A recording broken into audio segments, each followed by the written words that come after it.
Hi, I'm Tameika Devines. I'm a wife, a mom, an entrepreneur, and a city councilwoman. Hello, I'm Jamie Devines, a husband, a father, and a community champion. I've been married to my wife, Tameika, for over 15 years. Join us as we interview some of our favorite couples, hear their stories, and be inspired. The secret to our successful marriage is that we are very intentional about our date nights.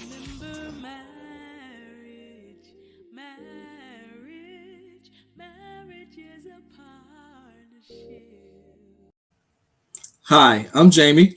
Hi, I'm Tameika. And we are the Devines. Thank you so much for joining us, and Happy New Year, everybody. This is our very first date night with the Devines episode for the new year and our new season. And really, we've actually taken a year hiatus from the show. So we welcome those viewers who have always been here with us. We welcome you back. Thank you for sticking with us through transition and everything else. And for those of you who might be new to joining us, welcome to this show. This show we birthed in 2019. We are both elected officials, as you can see from, or we were both elected officials, as you can see from our intro. And we're both in the public eye. And so we started this show because a lot of people were asking us, like, Tameika and Jamie, how do you guys manage being parents, being public officials, being entrepreneurs, but still having time for date nights and for each other? And so we decided to birth this show, and we're really excited because over the years we've gotten so much support. Our viewers have grown. But over last year, we took a hiatus because I was actually running for mayor, which we'll probably talk about in a future show. But I was running for mayor here in the city of Columbia, South Carolina.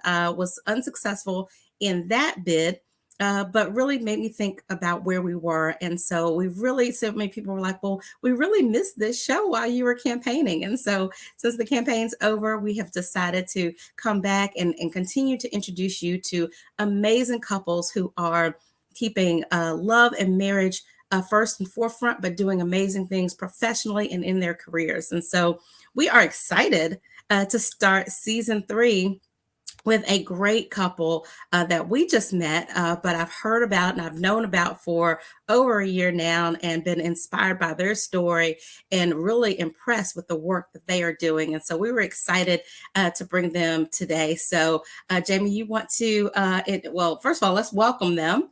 So we've got Eric and Dr. Sakeisha Hylick. Hey guys, how are you? Hey, fine. How are you? Good to see y'all. Happy New Year and happy Kwanzaa to both of you. And thank you so much for joining us on today. We will do a quick intro of our guests, Eric and Dr. Sakeisha Hylick. Eric is an ordained minister, founder of Covenant Kingdom Builders Ministry. He has earned an MBA. He is also a marriage and relationship strategist. He is a best-selling author, a TV producer, licensed financial services advisor, and John Maxwell certified coach, speaker, and trainer. So let's welcome Eric with us today. And then we have Dr. Sakeisha Hylick. She's a leader in the healthcare arena as a registered pharmacist, has served in leadership capacities for the past 18 plus years. She's co-authored a book entitled Marriage Can Win, Girl, Get Up and Win, and newly released Wife Material. She's hosted several conferences, been a guest speaker, and has done radio interviews across these United States of America. So again, let's welcome our guests today, Eric and Dr. Sakeisha Hylick with us today. So again, welcome to you two for being with us. And thank you for joining us on today. And so we are glad that you're here. So we'll just jump right into the questions. And if you don't mind, tell us a little bit about yourselves again, and then how did you two meet? Well, we met. There's a story there. We met about 28 years ago, actually around this time, in Tallahassee, Florida, at Florida A&M University. I was actually leaving a study session in the library, and I was in the apartment in the parking lot between Gaither Gym and a dormitory, and I saw this beautiful lady here walking up, you know, in the parking lot, and I was getting ready to back up and leave. And I was like, oh my goodness, I need to back up and talk to her. And she had AKA on her shirt. So I was like, oh, she one of those sorority girls, those sorority girls. But I said, I'm going to shoot my shot. So I said hello to her, and she actually spoke back to me. So I was like, okay. Oh, okay. So that's his version of what happened. It's pretty, our versions are pretty much the same. But when I met him, I was going through a period in my life where I had given up on relationships. I'd been through a pretty bad season in my life where I was just done with dating, done with relationships. I was just done, period. And I had just said, you know, I'm done. No more dating, no more guys, no more drama. And when I got up that morning, when I heard him, the day that I met him, what I heard was, be nice to everyone you meet today, which to me was weird. I'm like, be nice to everyone I meet today, you know, because I was in that season. God knew where my heart was at that moment. And I just, you know, when he pulled back his car up, I automatically went to that moment like, okay, let me just get rid of this guy so I can go on with my day. And then I heard it again when I got ready to blow him off. I heard, be nice to everyone you meet today. So instead of blowing him off, which is what I fully intended to do, when he started talking to me, I was receptive. I actually gave him the correct phone number because, you know, back then when we wanted to blow someone off, we gave them the incorrect number.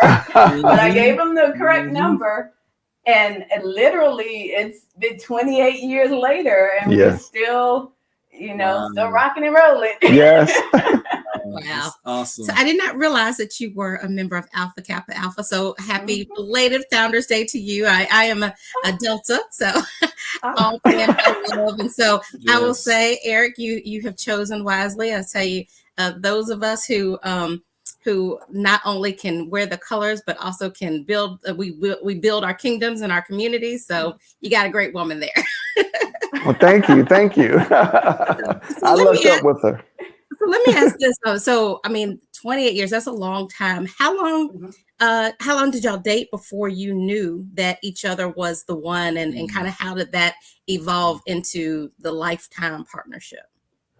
Well, actually, I had been dating I was at Florida A&M University, and before I came there, I heard there are 7 to 8 women to one man. So I was all intended to getting my 7 and 8 women to my one man. And if somebody else didn't want theirs, I wanted theirs too. But when I met her, it all changed. Wow. She just became the center of my attention. And then we, like together, we've known each other 28 years. Took us 4 years before we got married. So we've been married now, 23 years now? So yeah, 23 years. It was just something about her that was different. Wow. It took me a bit longer to recognize that he was the one, because I had been in that predicament where I've been in relationships that were failing. You know, it just wasn't the right person. And from that point on, I was very cautious. So that's how God knew he had to tell me, be nice to everyone you meet. This is not the one I want you to blow off. The other ones before, you wouldn't listen. Please listen to me now. That's it. So it took me about, I'd say, a little over a year dating before I knew there was something special about him.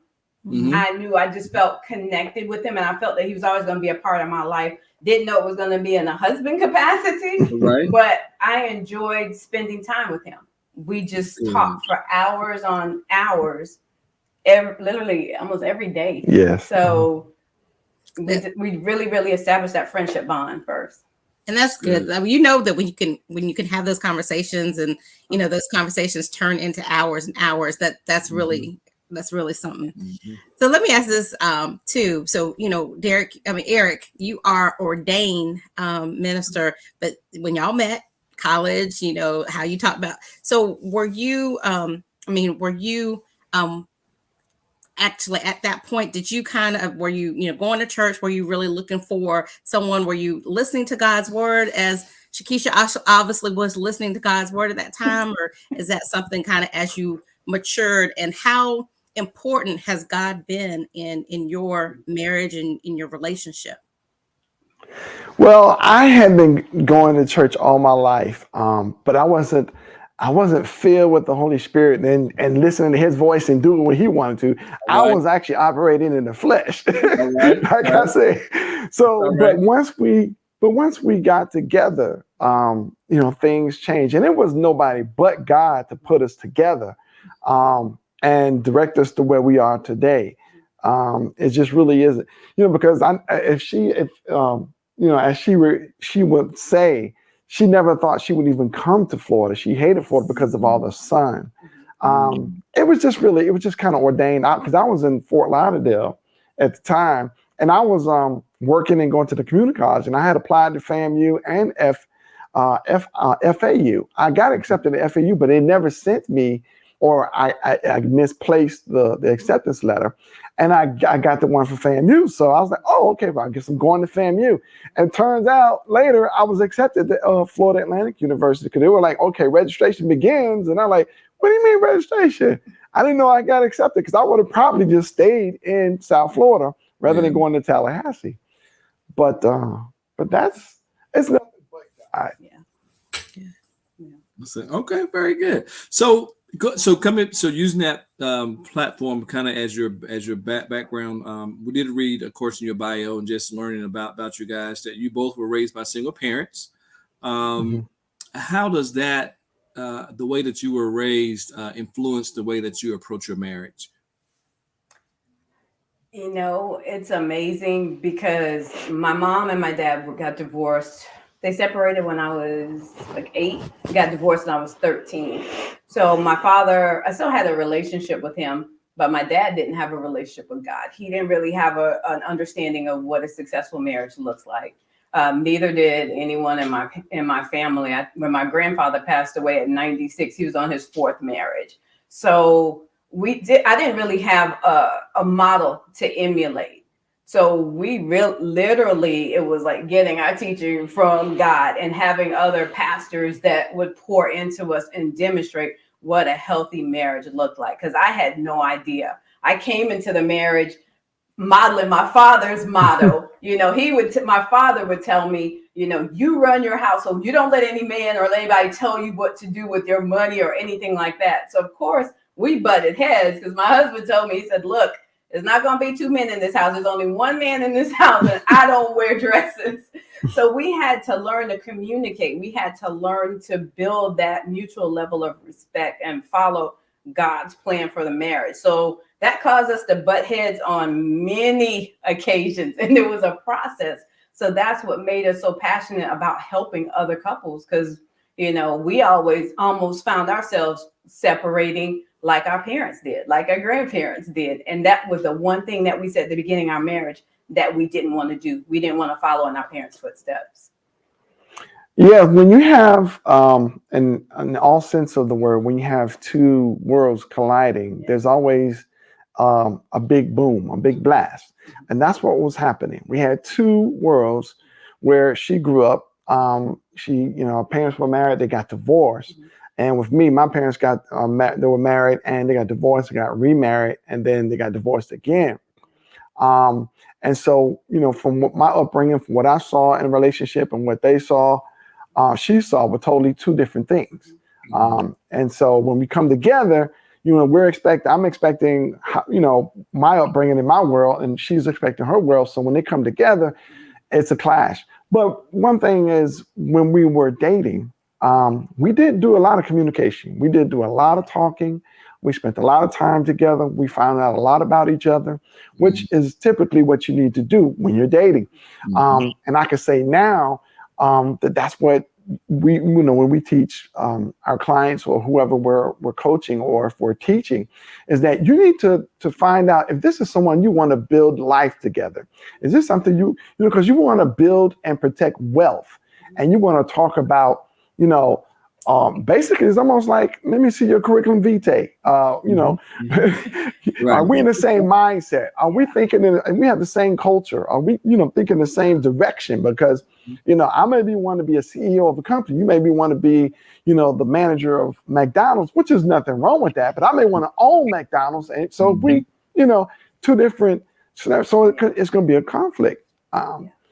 So, and then, we have a checklist now, actually on our website. When dating, you need to ask all these questions. Number one is, okay, what type of religion do you believe in? If they're different, what are we going to raise our kids? And most importantly, do you want kids? How many kids do you want to have? Where do you want to live? What kind of cars you want to drive? Vacation. Are we going to have vacations? When do you want to retire? Do you have enough money to put towards to retire?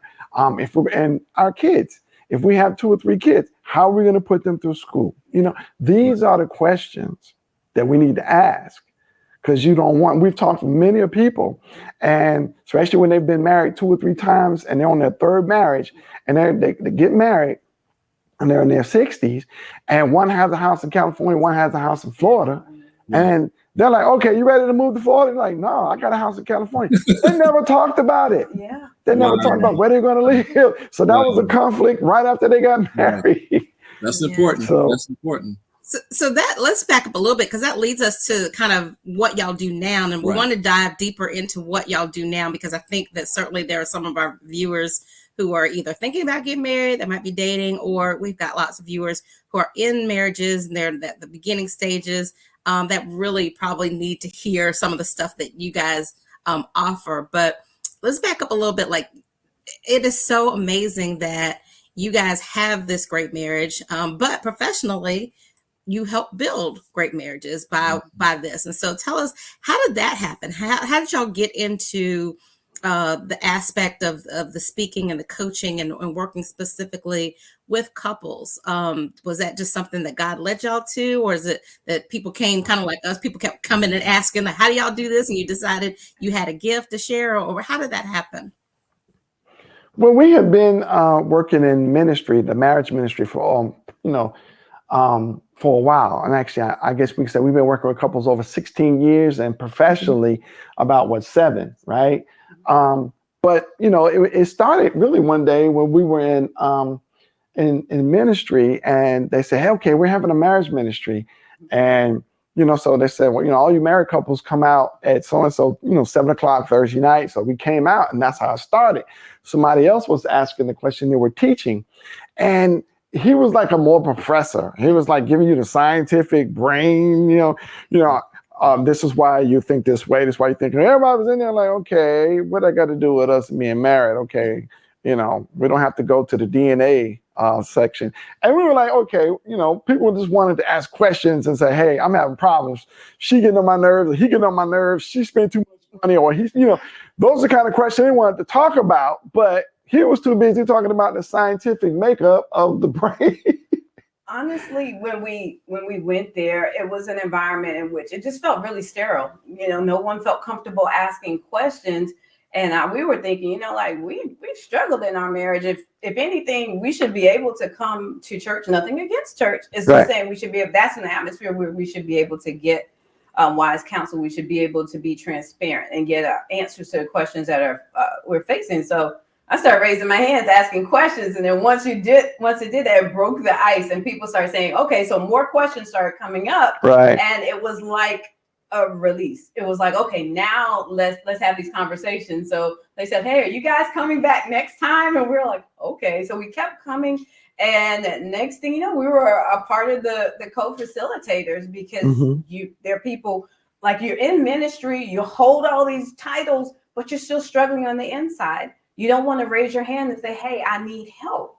So we had to, say, hey, let's have this conversation, put titles and all this stuff aside. You're a married couple and you're struggling. How can we help? So we were a part of an amazing group where we co-facilitated with other couples, and we would have different events every month to bring the couples out. It would always be teaching involved, but a lot of them would be fun, like bowling and just different activities, teaching them how to work together, how to navigate challenges.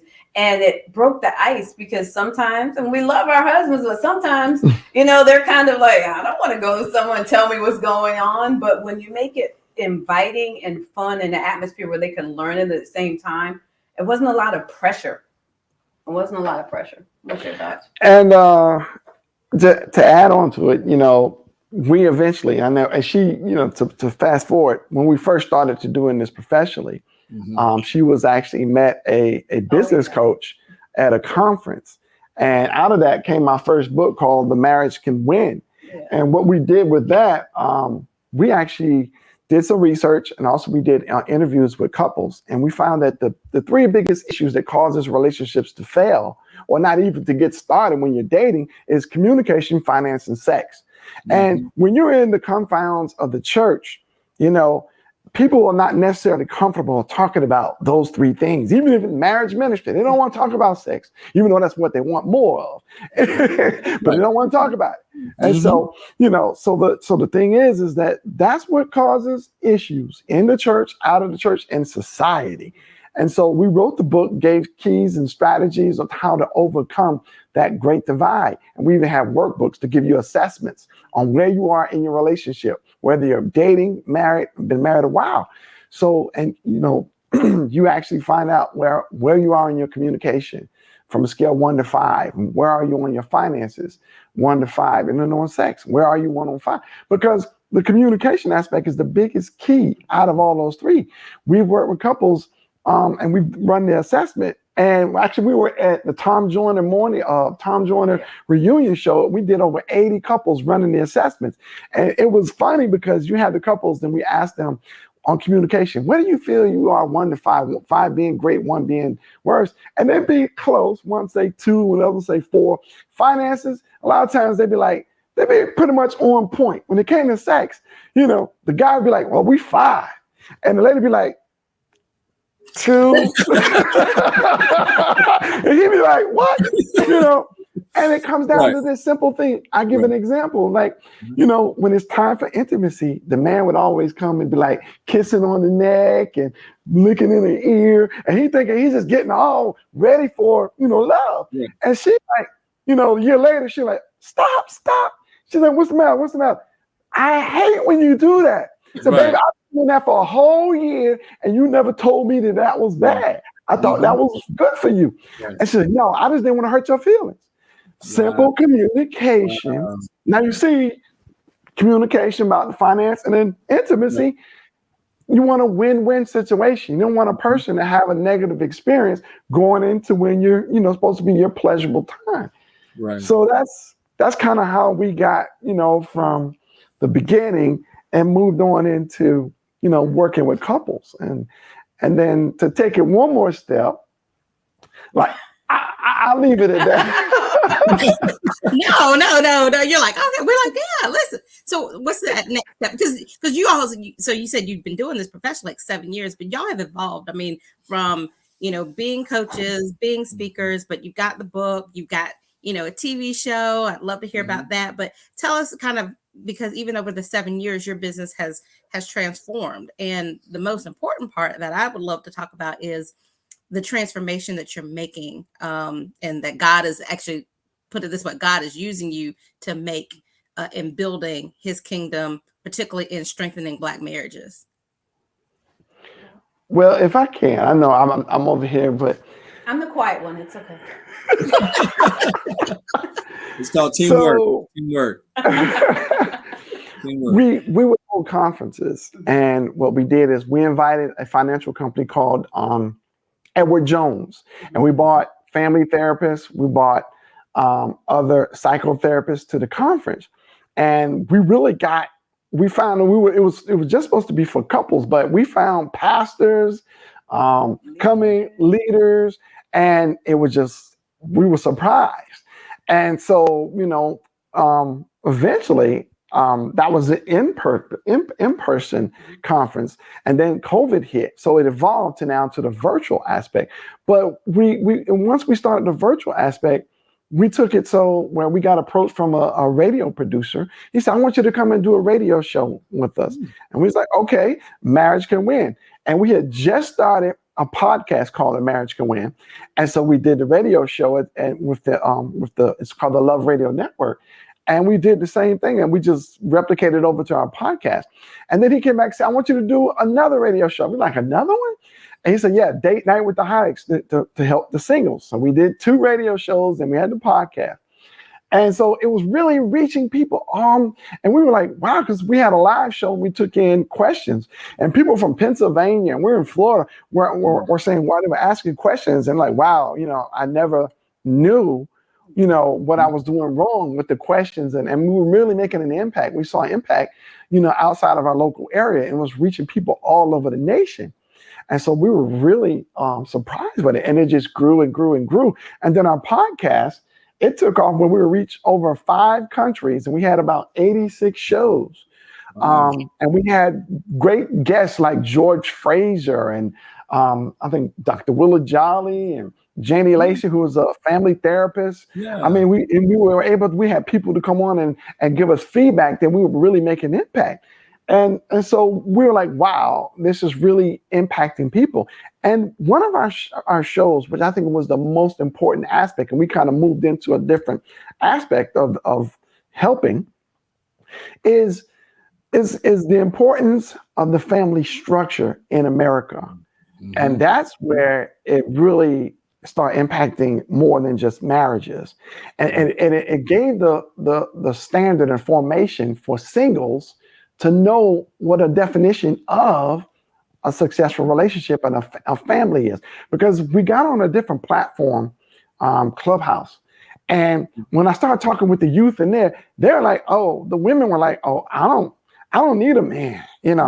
I don't subscribe to the paternal systems of churches where you got to go to church and believe in God and got to get, married. Because it turned out they were so disappointed with pastors and their fathers and their mothers that when they saw them, they're like, well, why should I get married? My father's being unfaithful, my mother's, being unfaithful. And, in church, you go to church and you find out everybody's being unfaithful, and they're not getting anything to make them want to subscribe to being married.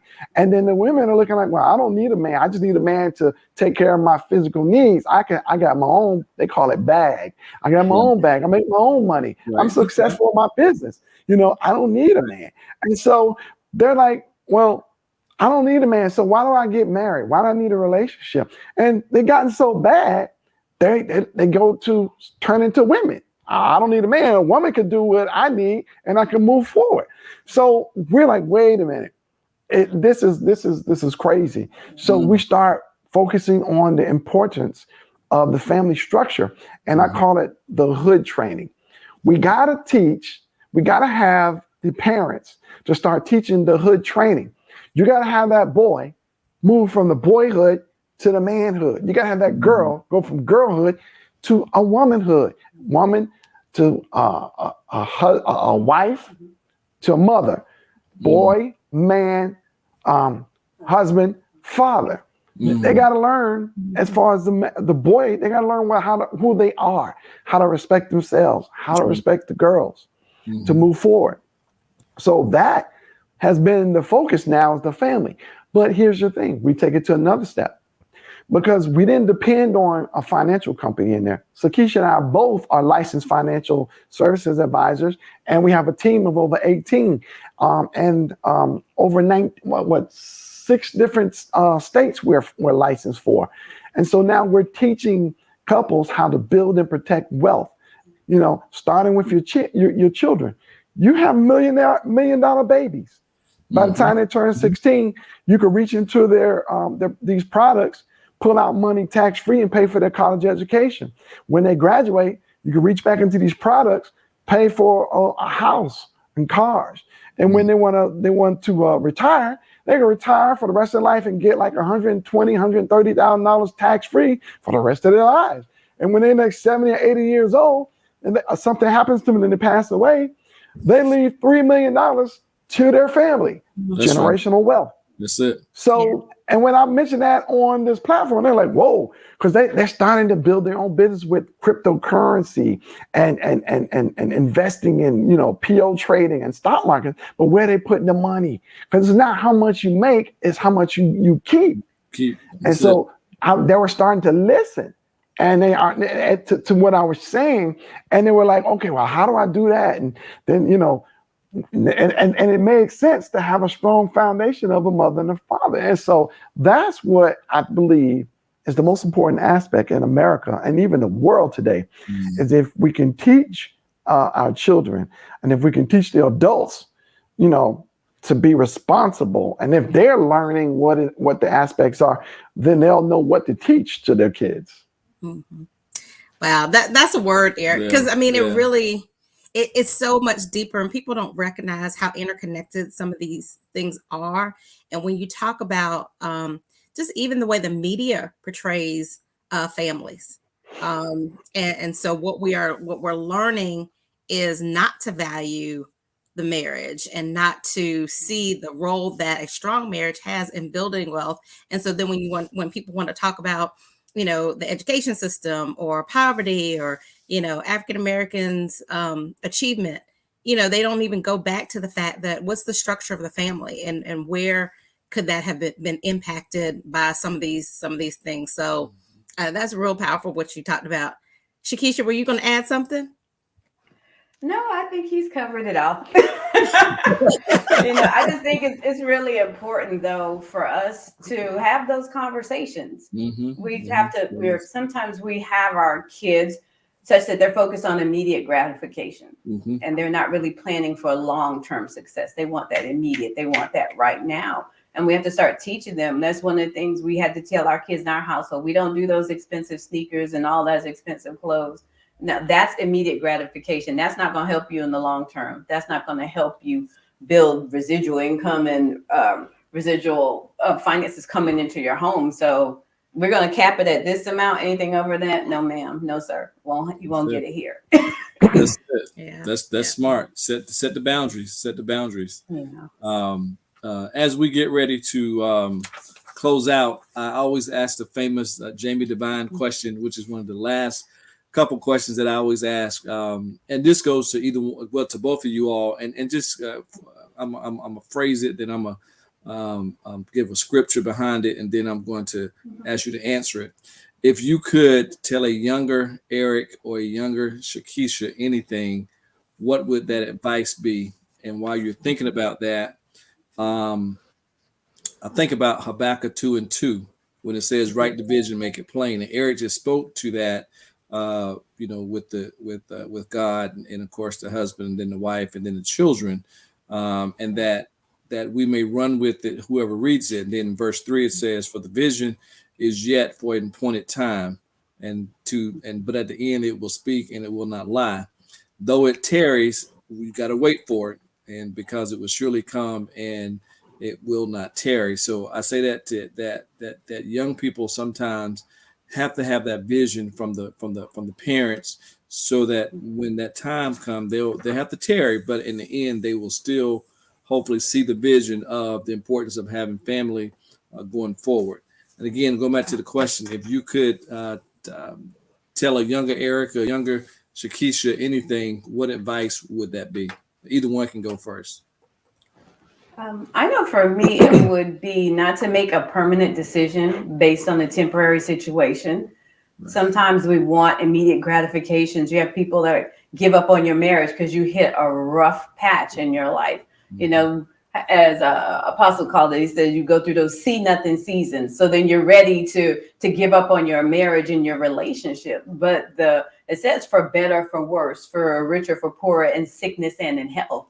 Just think of the pandemic that we went through or still going through, but the impact that it's had on relationships, particularly even for our finances, businesses. A lot of people, they were depending on those 6-figure incomes and they lost their jobs. They had to transition into entrepreneurship, and that can take its toll on your marriage when you don't make a long-term plan for your finances, or you're living outside of your means.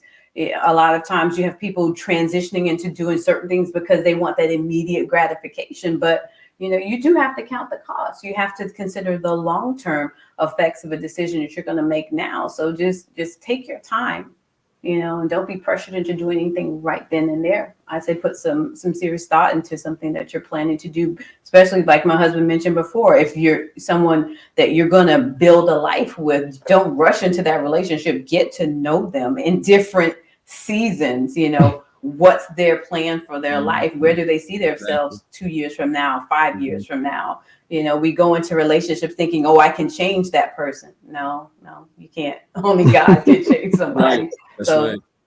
just keep that in mind, not making that permanent decision based on that temporary situation.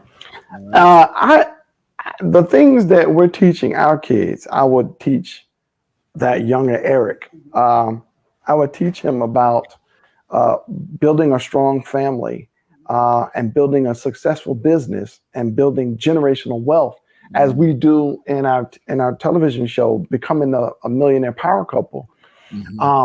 And you know, I would really do if I knew that if this younger Eric, if I hadn't been imparted to by my parents, things would have been a whole lot different. There'd have been a whole lot of different aspects of my life that I could have avoided, that through roadblocks on the progression of me from going from a boy to a man, and being even a better husband. You know, I would impart that into the younger Eric, and I would speak that into that younger Eric. Impart, teach, train, impart everything I can into him, so he has the advantages moving up, especially with everything society is throwing against him. He'd have the tools and strategies to win in relationships, to win in business, and to win in building generational wealth, and just in life. So that's what I would tell the younger Eric if I could go back to him. Wow. and make a difference. Wow, that's good. That is good. Well, listen, thank y'all so much for being with us on tonight, and so we greatly appreciate you being here. And we're gonna turn it back over to Tameika. So I do have, so I know if anybody wants to connect with you guys, I know that y'all are on social media, Facebook, Twitter, Instagram at Marriage Can Win. Also, your website is marriagecanwin.com. It's .com, right? Yes. Yes. Okay. I thought so. So that's how people get in touch with you. Is there any other way? Because y'all have given some great nuggets, but I think there's probably some more things. If anybody wants to get in touch with you, is there any other way that you guys have for people to get in touch with you? Yeah. We have YouTube as well. Yeah, we have YouTube. And of course, our television show is on Zandra TV Network. Once you get there, all you have to do is look for Becoming a Millionaire Power Couple. Our season 1 is there. And you can actually go there from the internet too, ZandraTV.com. MPCTV.live. Or yeah, MPCTV.live. Also, you can reach us there. All right. So we're going to put this up so that anybody can watch it. I know we're definitely going to watch Becoming a Millionaire Power Couple. We definitely want to see that. But again, thank you so much for joining us. And then for our viewers, thank you for joining us for episode 1 of season 3 of Date Night with the Devines. We're excited to continue what God has laid on us, and that is to interview other amazing couples, because I think so many times, just to that point that Eric and Sakeisha have mentioned about how do you know what you want if you don't necessarily see it. And I know that so many people say, well, I don't know great marriages, but there's so many great marriages all around us. And so we wanted to bring you these conversations to continue to inspire you in whatever it is that you're doing, but to know that you can have a great career, you have great kids, great marriage, and really live the life that God has for you. And so anyway, thank you so much. Continue to watch us and share this. We're going to be here every single third Monday at 9 p.m. for Date Night with the Devines. So join us, invite others to watch, and then certainly go to our YouTube, which is A Divine Life. And then you can watch all past episodes and episodes as they come forward. So until next time, I'm Tameika. And I'm Jamie. And we are the Devines. Good night, everybody. Good night.